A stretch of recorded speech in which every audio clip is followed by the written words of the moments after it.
of Kenya artists and creatives, which you can see here, as you've heard, until November.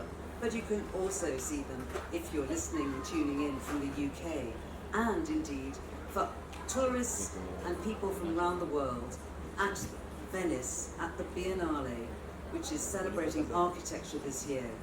There is one of the best of human origins. Do you believe that? Yes. Do you believe that? Yes. Great. I strongly believe that Kenya is the home of human origins. We'd say the cradle of humankind, but to be more original, we went for home of human origins. You need to visit Turkana. You need to see the footprints that Ruth was talking about in Ileret, almost at the border of Ethiopia and Kenya on the Turkana side. You'll find massive footprints that go for generations. 1.5 years ago, this is the kind of heritage that we have as assets in this country, and we have to be proud of that. Culture and heritage seems to be pushed towards an archaic or a boring corner in our history, but I beg to differ. We are here to make culture cool again. Sindio? If we don't make culture cool again, then we don't expect anyone from outside our borders to make culture cool again. So it's for us, this generation, us young guys, to make sure that we make culture cool again, tell our stories differently, as we would want our stories to be told as Kenyans. I note with pride that the symposium is part of the United Kingdom Kenya season, which is running between May and November 2025. This year's season celebrates creativity and innovation through the arts, culture, and education links between England, Scotland, Wales, Northern Ireland, and Kenya in 2025. Season activities happening in Kenya and the United Kingdom are showcasing work ranging from architecture, design, fashion, literature, music, visual arts, performing arts, and also film. Further, I would like to welcome our international audiences to the symposium.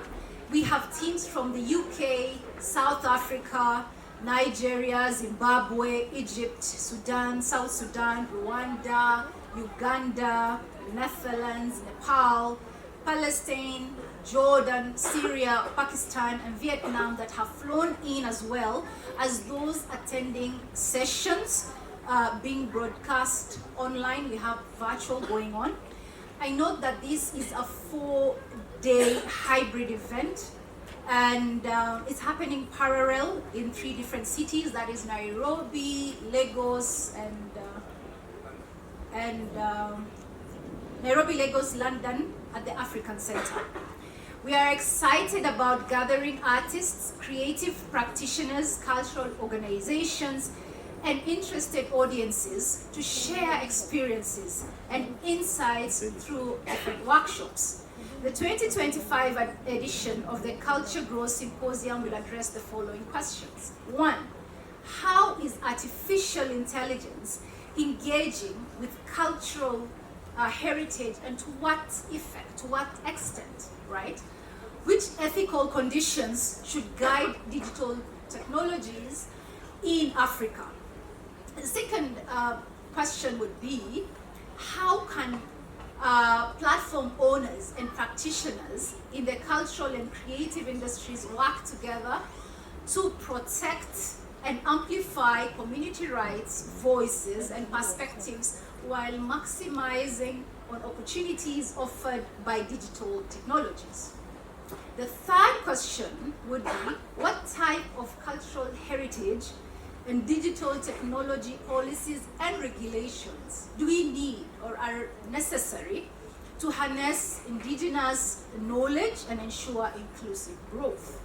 The fourth one would be, how can international cooperation support community-driven grassroots projects and also contribute to the revitalization of intangible traditions and inspire new generations? How are practitioners in fashion, music, film, utilizing digital platforms to create and also to distribute their products.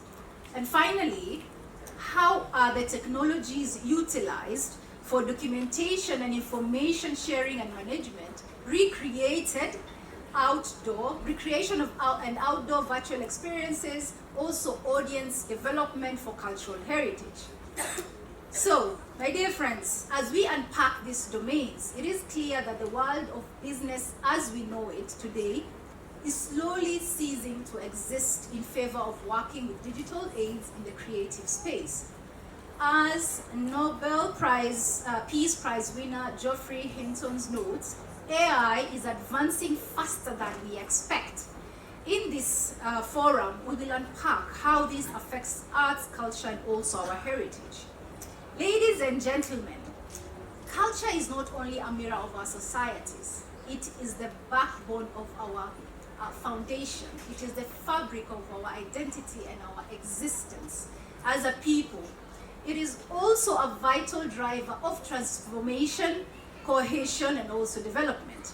It is through culture that identities are forged, creativity is nurtured, and also innovation responses to collaborative and contemporary challenges are shaped. Culture connects us to our past, and as His Excellency, the Ambassador just said, High Commissioner said, that culture and heritage is not only our past. Ruth also mentioned it. It's not only about our past.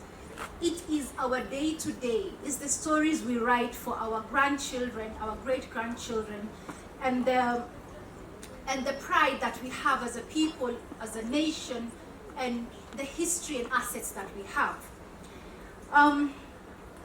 So culture connects us to our past and also guides our future, underpinning social, economic, and environmental well-being. The government of Kenya is committed to creating an enabling environment, for cultural and creative industries. Recently, we have seen marked support for AI deployment in all sectors through the National AI Strategy 2025-2030, anchored on the bottom-up economic transformation agenda, which prioritizes empowerment of communities at the grassroots levels and also positions culture as an engine of job creation and sustainable livelihoods. Digital technology-powered design, music videos, and also storytelling tools empower artists, musicians, and writers to create professional content without needing expensive equipment or formal training. This lowers barriers to entry for youth and also rural creatives, because we have creatives all across our nations, from Mandera to Kana, Lamu, across. And this helps them to launch their businesses, brands, and also creative products. AI can be deployed to curate hyper-personalized cultural content that's filmed in fashion, cuisines, our food, our gastronomy, and also our heritage. Platforms that we use and we can encourage our youth to use are Spotify, of course, YouTube, Netflix, and helping the niche creators find global audiences. This boosts visibility and income for local artists, artisans, and also designers.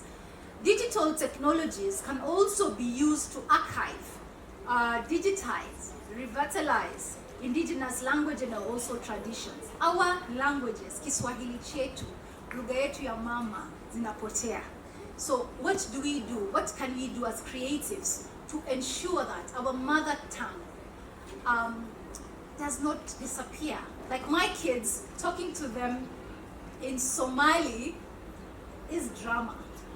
Is drama. I talk to these kids in Somali and they look at me like I'm talking Greek.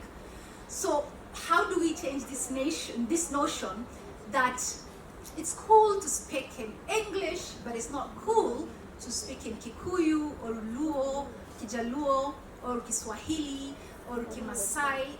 You getting the drift? Like, how do we make it cool again?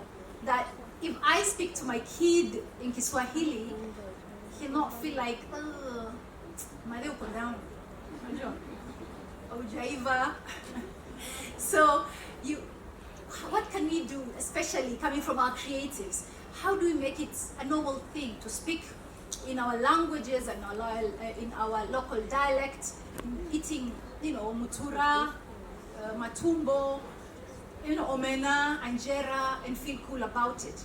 Cool is not about pizza only, and burgers and all that. Part of our cultures and our heritage is also our gastronomy. When tourists come to our nation, they want to experience our cuisines. They want to taste ugali, right? Right? But us guys, we want to eat pizza and fries and burgers and be cool. It's not bad.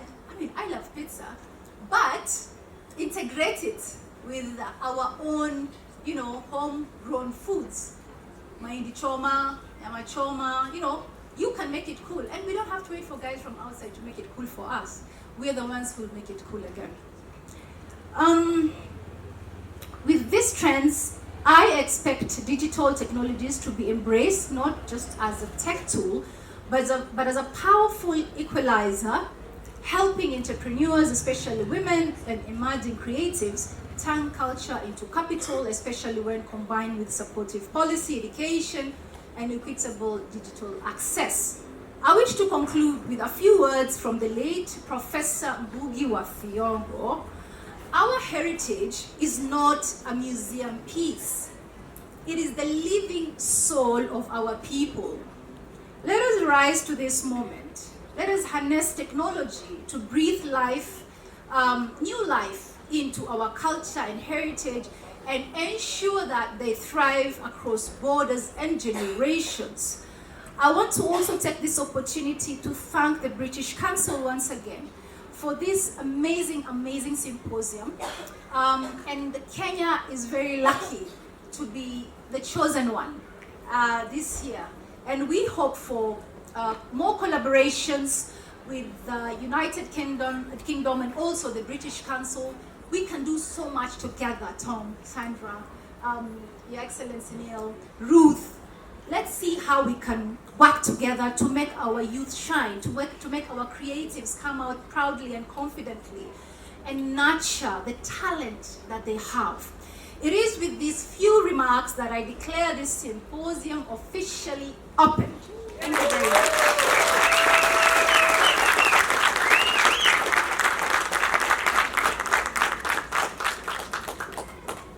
Thank you so much, Madam Pierce. As you heard, our heritage and our culture is not static. It's happening real time. So literally, Smoky Pasua is part of our culture and it's part of our heritage, right? I love what she said about the activity that's happening in the creative economy and how we can also, and how the creative economy is an opportunity for young Kenyans, for all Kenyans actually, and is a live, living economic opportunity, right? All those graffiti artists who paint on matatus, are they not part of the creative economy? Yeah? All the people who make fashionable outfits, are they not part of the creative economy? And can we stop calling them maifundi? No, they are bespoke tailors. Do you know, to get a handmade, a stitched item in the northern hemisphere is a very expensive thing, right? But the way that we value is the way that things are going to become, the names that we put on things shows the value that we hold for them. And with that, I would like to invite our keynote speaker, Dr. Caroline Mose. She's a governance and cultural studies expert, and she's also a researcher, a writer, an academic, and a public intellectual, dedicated to documenting current issues, including most recently on the Kenyan Gen Z protests. She serves on the editorial board of Jahazi Journal of Arts, Culture, and Performance, and is also a creative writer herself. Karibu, Dr. Caroline.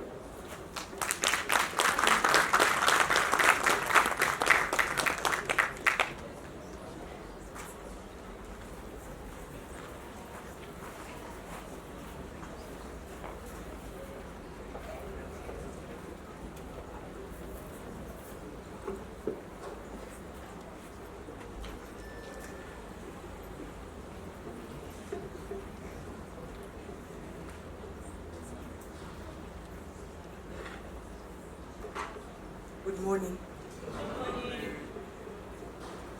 So we'll start with the protocols.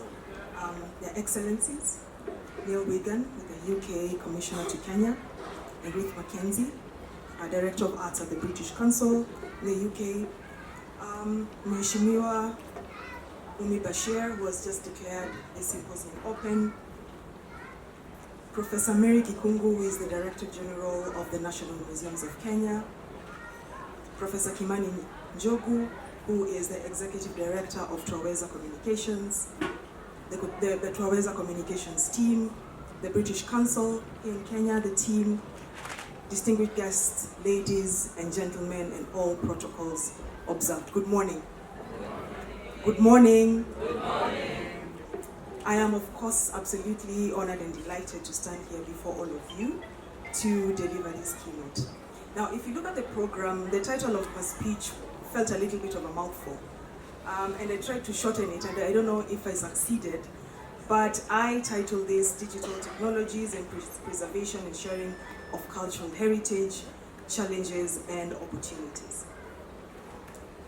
As you've seen in my introduction, I do wear many hats, and I am going to start with my storytelling one. So I'm going to do a series of stories, and we know that in our African tradition, stories are communal, right?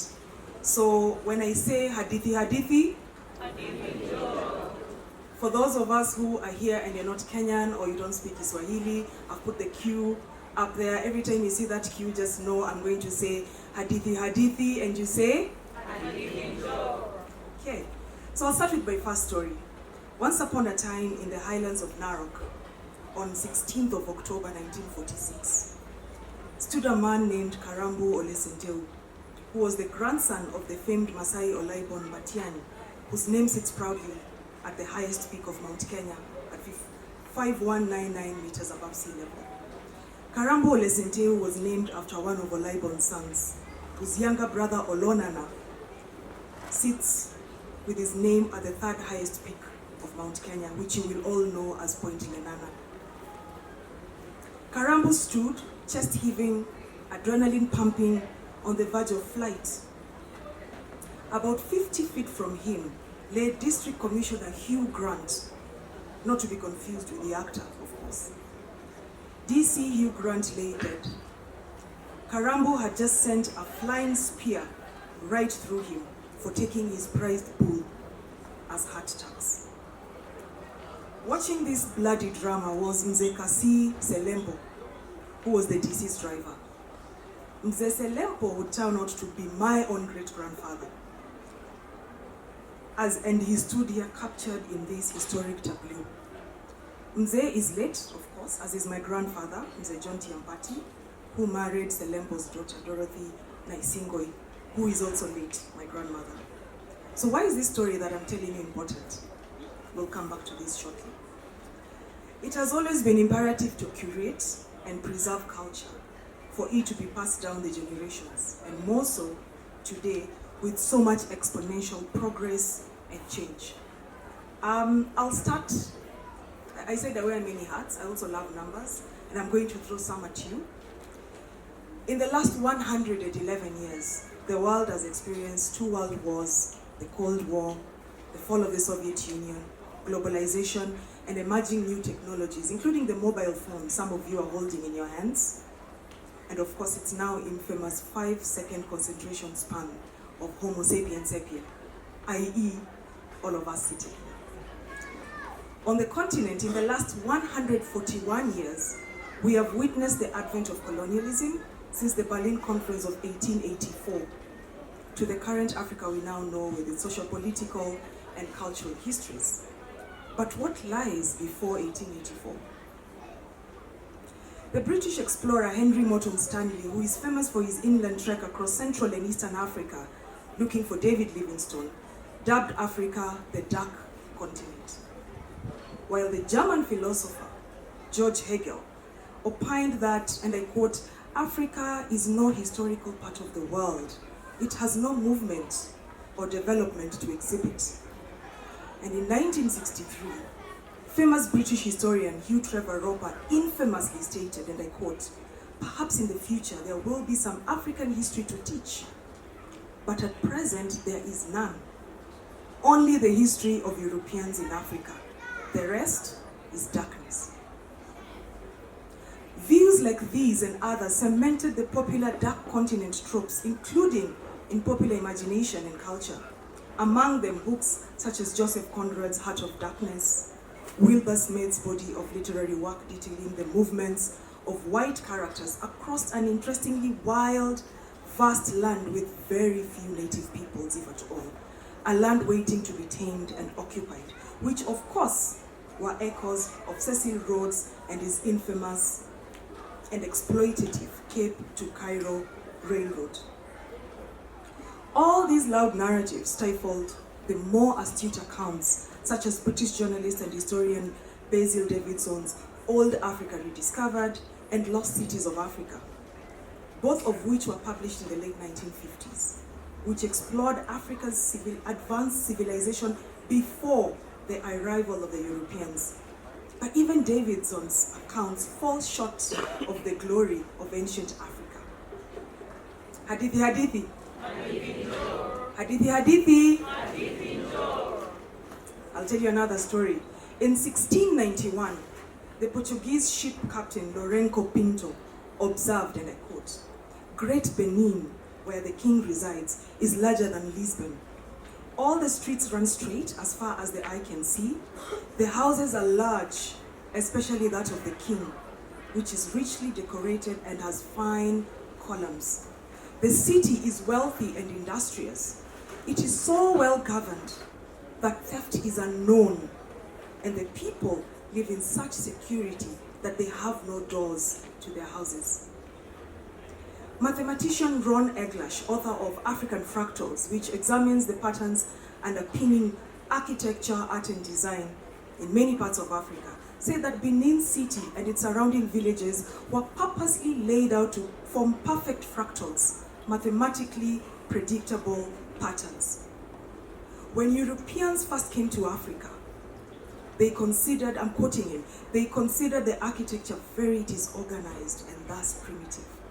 It never occurred to them that Africans might have been using a form of mathematics that they hadn't even discovered yet. 17th century Dutch visitor Olfert Dapper said this of Benin City, and I quote, "Adorned with gables and steps, they are usually broad with long galleries inside, especially so in the case of the houses of the nobility, and divided into many rooms which are separated by walls made of red clay, very well erected.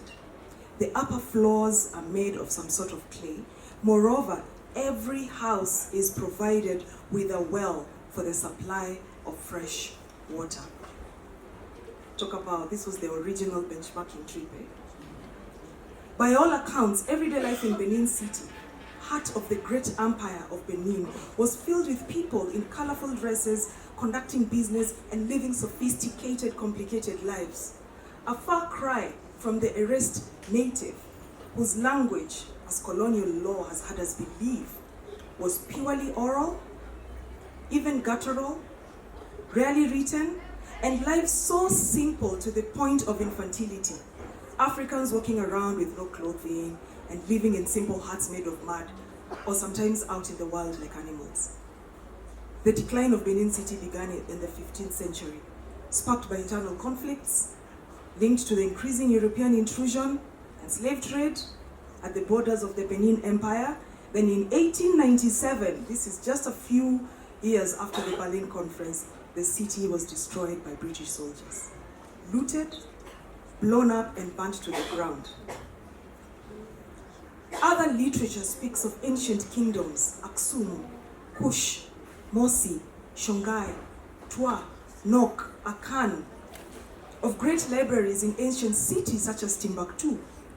This literature points to the realities of a rich pre-colonial Africa filled with culture and cultural heritage, artifacts, antiquities, writings, literatures, musics, histories of our people before the European civilizing mission of colonialism, which commenced by the erasure and destruction of sophisticated African civilizations that already existed. So the civilizing mission was nothing short was nothing but the extension of empire, and with it, pillaging the continent's resources, which is still ongoing to date, we have to admit, and which includes we the people. Hadithi hadithi. Hadithi hadithi. So now that we have established a rich, sophisticated history and culture before the white man in Africa, where do we go next in terms of preservation of our cultural heritage? And more so now in the age of artificial intelligence, online communities, technological advancement, and virtual reality. I started with the first question, my own personal history, and why that and that of everyone sitting here is important. One answer is that the holders of these histories, personal stories of the events that have shaped ourselves in the last 100 years, are now mostly, if not all, passed on. We are daily losing the luxury of fireside stories in Ushago with our grandparents, and we are beginning to convene around the cold upcountry graves of our parents. And we are hit by personal panic that our stories, which are not in their museums or somewhere in an obscure internet archive, are getting lost. Soon we will have nothing to pass on to our children, not to mention grandchildren, the Gen Betas, who are being born starting now in 2025, and who will be the first generation to see the 22nd century, and for whom we must ask, what will we leave them? And slowly we are losing physical sites where some modicum of our cultural lives is curated and stored. The Bomas of Kenya is an example. But even these sites, including museums, continue to be colonial and extensions of colonial archives. Many of us will remember the iconic opening scenes of the first Black Panther film and the exchange between the museum attendants where she says, "These items are not for sale." And the character Eric Killmonger responds and says, "How do you think your ancestors got these? Do you think they paid a fair price? Or did they take it like they took everything else?" But increasingly, these sites are also sites of geopolitical wars. A recent Twitter thread recounted